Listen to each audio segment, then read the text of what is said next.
Na mtazamaji, baraza la wazee kutoka eneo la Gusii limelaani vurugu zilizotokea katika soko la Keumbu katika kaunti ya Kisii wakati wa msafara wa Linda Mwananchi ulioishia kusababisha kifo cha mtu mmoja na kuacha watu 20 wakiuguza majeraha.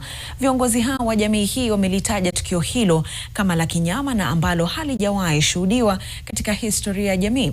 Vilevile, baraza hilo limetishia kuwashirikisha wazee wa jamii hiyo kwa jumla ili kuwalaani waliohusika na kifo cha Vincent Osiemo aliyefariki katika vurugu hizo. Aidha, wamesitiza haja ya viongozi katika kaunti hiyo kuingilia kati kuhakikisha kuwa mkono mrefu wa sheria umewafikia wahusika.